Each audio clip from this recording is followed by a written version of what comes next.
आइए हम सुने विज्ञान की अनकही कहानियाँ।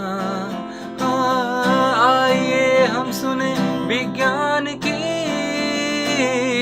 अनसुनी कहानियाँ। एक नई दुनिया की आवाज़ आपकी आवाज़, विज्ञान की आवाज़, की आवाज़। We bring you all a podcast series on STEM popularization, that is, science, technology, engineering, mathematics, and medicine, supported and catalyzed by the National Council for Science and Technology Communication, the Government of India. Program is produced by Media for Community Foundation. This is Manjeet. Welcome back to the Cefipra podcast. In this episode, we continue exploring groundbreaking collaborations between Indian and French scientists, focusing on a project unraveling the secrets of immune cells and metabolism. Understanding immune cells and metabolism through Project Hematopoiesis and Metabolism. This collaboration was led by Dr. Angela Guillaume from CNRS France and Dr. Tina Mukherjee from India's Institute for Stem Cell Science and Regenerative Medicine in Bangalore. This project is using advanced genetic tools to understand how myeloid cells develop and respond to metabolic challenges. Now let's listen to our great scientists for more information. Hi, I'm Tina Mukherjee. I'm a faculty at the Institute of Stem Cell Science and Regenerative Medicine in Bangalore. And our laboratory tries to understand how blood cells form and develop. We use Drosophila as the model system. You must be intrigued if Drosophila, which is a fruit fly, has blood. And I'll tell you, yes, they have blood cells, which are very much like what the vertebrate or you and me have running in our body. They might be limited in what they can do, but yes, and our lab tries to understand how blood cells form and develop and what are their requirements. So our lab has actively worked on projects which have been aimed to investigate where metabolites come from, because what we are finding in our current studies is that metabolism plays an important role in cell fate determination. So as much as we understand metabolism for energy requirements, we eat food to derive energy, but our work in Drosophila has alluded to the fact that metabolism is more than just providing energy. It is actually supporting cell fate decisions and is a key determinant in how blood cells actually form. So the projects that we have worked under different funding agencies have been catered to identify what are these metabolites, what are the metabolic pathways from where these metabolites are being derived, and how do they actually govern cell fate decisions. So one of the projects that I have from the awarded to me was the Ramalinga Swami Fellowship. In that we were actually asking if there is any crosstalk between the blood cells or the progenitor cells and the brain, because it turns out that the brain has an important contribution in providing some important metabolites that are necessary for blood development. And again, if there are autonomous metabolites that are being generated by the blood cells within their own hematopoietic niche. This is another project that we worked with DST. It was an early career fellowship that was given to me. And with regards to Cefipra, we have that was the project that I also got awarded with, along with my collaborator, Professor Angela Guillaume at IGBMC in Strasbourg. So the idea in this project was to see, because blood cells don't come from one point in life. Blood cells are derived from different phases of development, which happen in the embryo, which happen later in the larvae or in the adult flies, which is comparable to how it happens also in vertebrates. You have a primitive wave of hematopoiesis that happens in the embryo and a definitive wave that happens later in the adult in the bone marrow. So these immune cells that are coming from different phases of their development, developing stages of the animal, what are the metabolic requirements that would shape up the immune cells in these different stages of development is what the project with Professor Giagrande was aimed to identify. And the second part of the project was that if these metabolic needs that we find, or if we find that there are specific metabolic needs of immune cells in the embryo versus the larvae, if they are not met, what happens to the immune cells? How do they develop? And if they are contributing to any physiology in the animal, which is independent of immune function, if they are perturbed or not. So the project that we have done is a collaborative project between our lab and the laboratory of Professor Angela Giagrande at IGBMC in Strasbourg. And while there are two parts to this whole effort or this exercise, one is the whole collaboration effort came together in the form of CEFIPRA that funded this collaboration. And second part is the value of collaborating itself with another lab. So I think there is a huge value in both these aspects. The level at which we have been able to conduct the research is really fantastic, because it has brought together two laboratories of complementary research expertise together to be able to solve a problem that would have not been achieved independently, because Angela's lab focuses on has huge amount of expertise in transcriptomics, genome-wide analysis, in ChIP-seq, while our laboratory focuses on metabolic approaches to uncover blood development. So we both the labs are looking at blood development, but through different lenses. One is at the level of transcriptomics, proteomics, and our lab at the level of metabolomics. So this collaboration has allowed us to come together and bring all the platforms and get a holistic view of blood development, which otherwise would have not been possible. And this is the value of the collaborative initiative. And the best part is that our students from India side got the opportunity to be trained by the laboratory in France.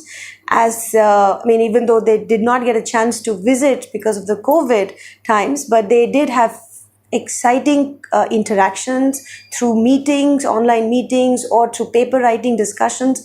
They were being trained in this collaborative atmosphere, getting feedback from labs outside our own atmosphere here, and I think that is very enriching.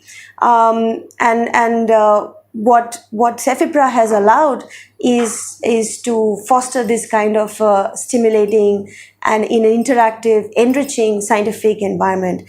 So I really applaud CEFIPRA because this is one of the very few international collaborative efforts that is really successful.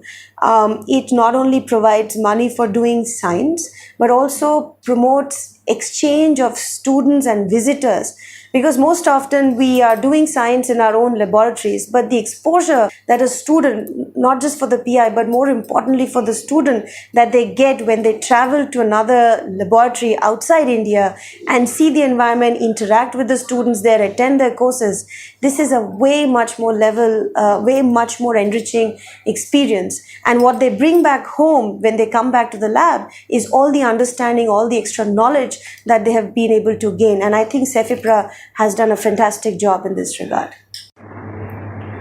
So with our project, essentially was the goal of our project was to understand so blood development generally across different systems from humans to invertebrates is a biphasic process where blood cells come from an earlier embryonic wave, which happens in the embryo, and that is called the primitive wave, and later the blood cells come again which is the definitive wave which happens in the adult in vertebrates, in the bone marrow. And in flies, it takes place in the larvae in a specialized organ called the lymph gland. So the idea of the project was to understand if developmental origin, so where blood cells come from, do they contribute?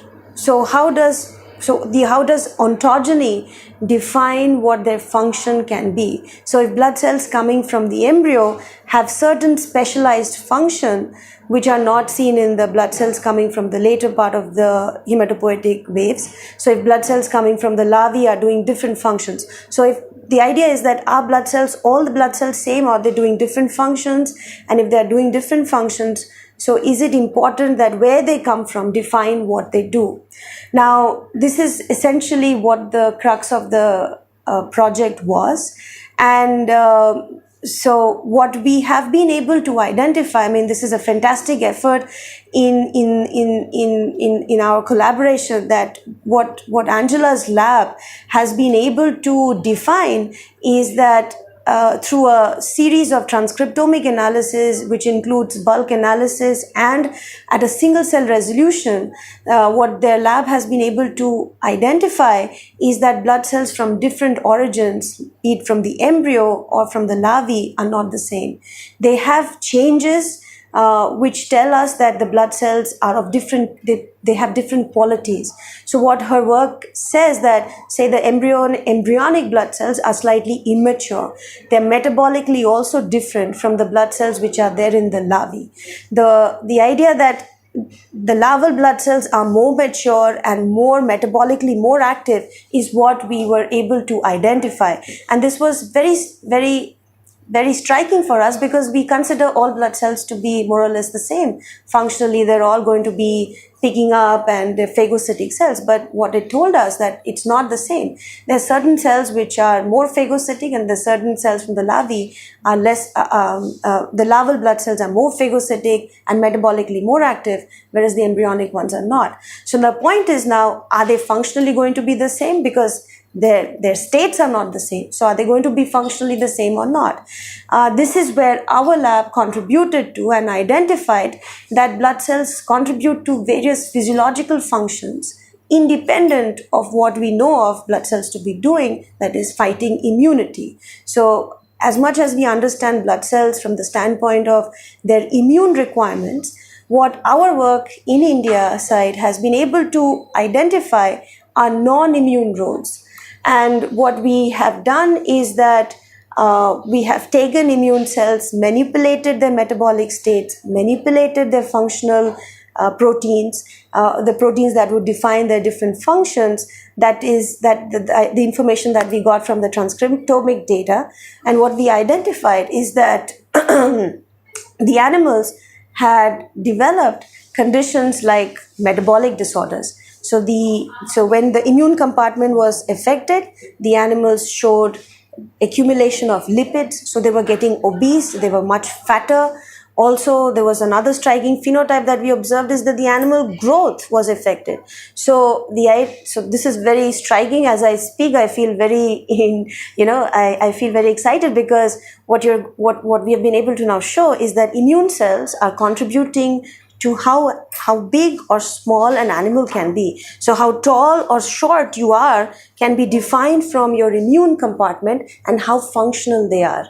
So this level of understanding was missing in the field. We did not have any idea of growth regulation of an animal from the standpoint of an immune cells. We understand growth regulation from the thyroid, pituitary gland, and other organs, but we had no idea that immune cells can actually contribute to the scaling of the size of the animal. And this is what our work from the India side in collaboration with Angela's lab has been able to identify. The other part that we also have discovered is that as we manipulated the immune cells, the animals became fat or became deposited more lipids, and also developed signs of insulin resistance. So which means that their sensitivity of an animal to how much insulin signaling can they see is also regulated by the immune compartment.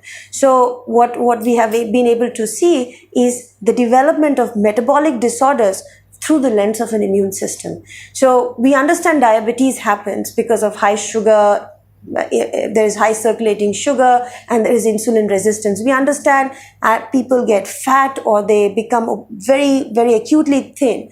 But our understanding of this is from the standpoint of pancreas or the liver, the major metabolic organs. But what we are seeing in our results in Drosophila is that development of metabolic disorders can also have an immune intervention. So if immune cells are not kept properly, these animals have more susceptibility to developing metabolic disorders. So the idea of how physiology can be regulated through the lens of the immune system is what this whole collaborative effort has identified. The findings from this project will be shared through publication in top international journals and where appropriate outcome through patents, potentially leading to new industrial collaborations. This is Harsha from Cefipra signing off till we meet again with another project with another scientist. आइए हम सुने विज्ञान की अनकही कहानियाँ। आइए हम सुने विज्ञान की अनसुनी